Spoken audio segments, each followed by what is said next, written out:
Билер шуағы артта қалды, яңғырлы сұры күннер башланды. Шушы вақытта нишек итеп көңіл күрлігін сақлап қалырға, депрессияға бирішмәске.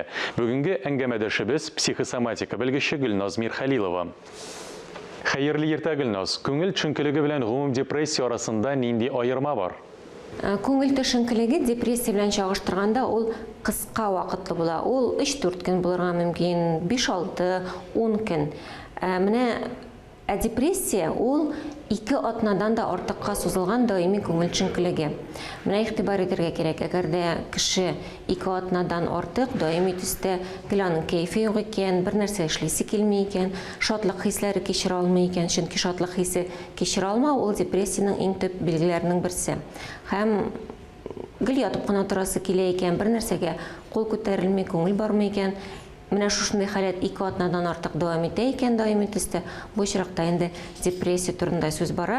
Депрессия инде ул диагноз. Шуңа күрә бу очракта һичшиксез табибка, психотерапевтка мөрәҗәгать итәргә кирәк. Көңіл төшенкелегенә яктылыкның тәэсире бармы? Яктылык, аеруча кояш яктылыгы, ул нерв системасы өчен бик мөһим, чөнки кояш яктылыгы безнең организмга D витаминын бүлеп чыгарырга булыша. D витамины бик мөһим гормон. Шатлык гормоны, күтәренке кайф гормоны серотонинны бүлеп чыгарырга булыша.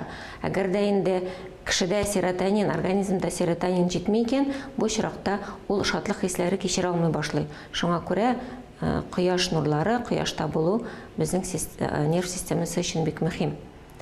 Көз көне инде кояш кими, көн кыскара, шуңа күрә бу очракта депрессиягә, булай да депрессиядан интеккән кешеләрдә, әгәр дә кешедә хроник депрессия бар икән, ул көз аның халәтен тагын да катлауландырып җибәрергә мөмкин. Депрессия юк кешеләрдә, вакытлыча кайф төшенкелеге булганда, бу кемдәдер үзеннән үзе үтеп китәргә мөмкин. Үтми икән, менә саф һавада йөреп, спорт белән шөгыльләнеп, йокы режимын киләп, вакытында ятып, бу инде 11 тулганчы булырга тиеш. Төнге 11дә кеше инде йоклап китәргә тиеш. Һәм әлбәттә тукланудан бик күп нәрсә тора. Дөрес туклану бу баланс. Аксым, углевод һәм майлар балансы булган туклану, яшелчәләр, җиләк-җимеш күбрәк ашау инде катлаулы углеводлар түгел, баллы камыр әйберләре түгел. Чөнки безнең менә бу мөһим гормон, шатлык гормоны, күтәренке кайф гормоны серотонин 80-90% ул безнең эчәклектә бүлеп чыгарыла. Шуңа күрә депрессия булмасын өчен, кайф күтәренке булсын өчен, нерв системасы сәламәт булсын өчен, эчәклекнең микрофлорасы да зур роль уйный.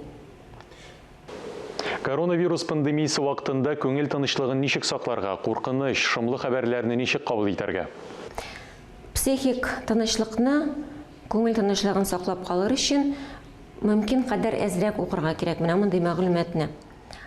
Анда статистиканы кемдер күзәтеп бараймы, укый, күбрәк белгән саен мин үз-үземне күбрәк саклармын дигән ялган фикер бар. Бу бер яктан кеше шулай уйлый, шулай тыйла, күбрәк белгән саен мин үз-үземне күбрәк саклыйм, ниндидер чаралар күрә алам дип. Әмма бу зур иллюзия, чөнки күп очракта бу кире нәтиҗә бирә, ул кеше үз-үзен куркытуга, шомландыруга гына китерә. Без беләбез, вируска каршы иң нәтиҗәле чара, иң яхшы нәтиҗәле саклану чарасы ул безнең иммунитет. Иммунитеты нык кешеләргә вирус тими, какшатмый сәламәтлеген, яисә аның организмы аның белән тиз арада көрәшеп, иммунитет вируска каршы иммунитет барлыкка китә. Шуңа күрә иммунитетны ныгыту өстендә эшләргә кирәк. Бу шулай ук дөрес туклану, физик активлык, спорт белән шөгыльләнү, көн саен шөгыльләнү дә мәҗбүри түгел. Менә тикшерүләр күрсәткәнчә атнага 3 тапкыр 1 сәгать 40 минут саф һавада булуда яхшы нәтиҗәләр бирүне күрсәтә. Һәм йокы режимы, вакытында ятып, вакытында тору шулай ук бик мөһим роль уйный. Йокы алдыннан гаджет, компьютерда озак утыру күңел халәтенә ничек йогынты ясый? Гаджетларны, телефоннарны йоклар алдыннан ким дигәндә 1 сәгать алдан инде читкә алып куярга кирәк. 2 сәгать булса тагын да әйбәт. Чөнки Менә безгә йоклар алдыннан организм инде йокыга әзерләнә башлый. Ул тынычлана башлый. Ул актив режимнан пассив режимга күчә башлый. Менә бу йокыга китер өчен бик мөһим. Гаджетлар экранынан чыккан яктылык, ул менә чагыштырсак, ул кояш яктылыгына да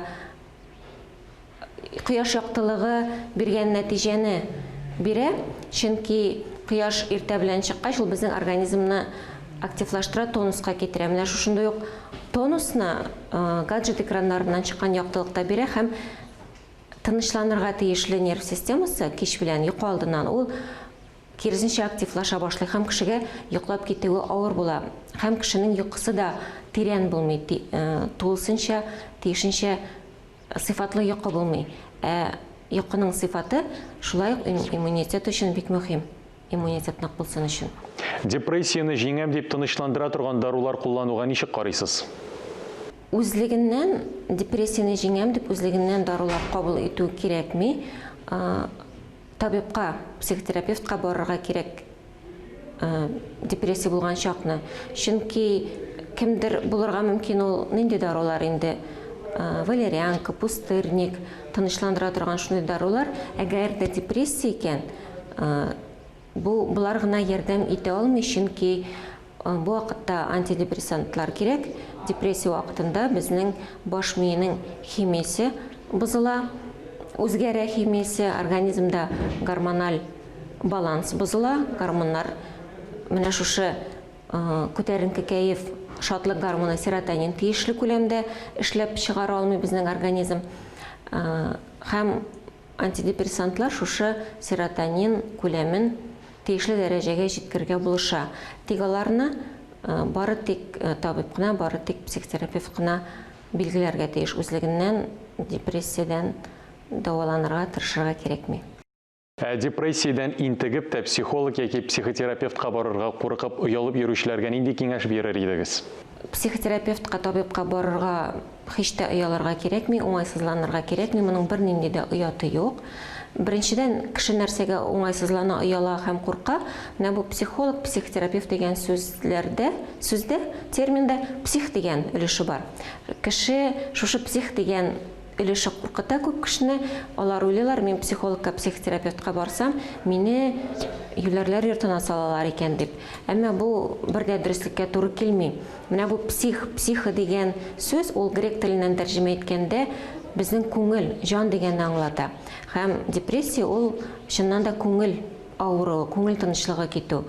Һәм психологлар, психотерапевтлар шушы күңелне дәваларга булыша. Икенчедән, күп кеше уйлый, кайбер кешеләр уйлый, аеруча ирләр, әгәр дә мин барам икән психологка, психотерапевтка, димәк мин көчсез. Бу да зур ялгышу. Белгечкә бару ул ярдәм сорау дигән сүз. Ярдәмне үзенә авыр вакытта ярдәм сорау ул көчсез кешенең сыйфаты түгел, киресенчә көчле кешенең сыйфаты. Көчле кеше генә үзенә авыр вакытта ярдәм сорый белә. Гөлназ, эчтәлекле әңгәмә өчен бик зур рәхмәт.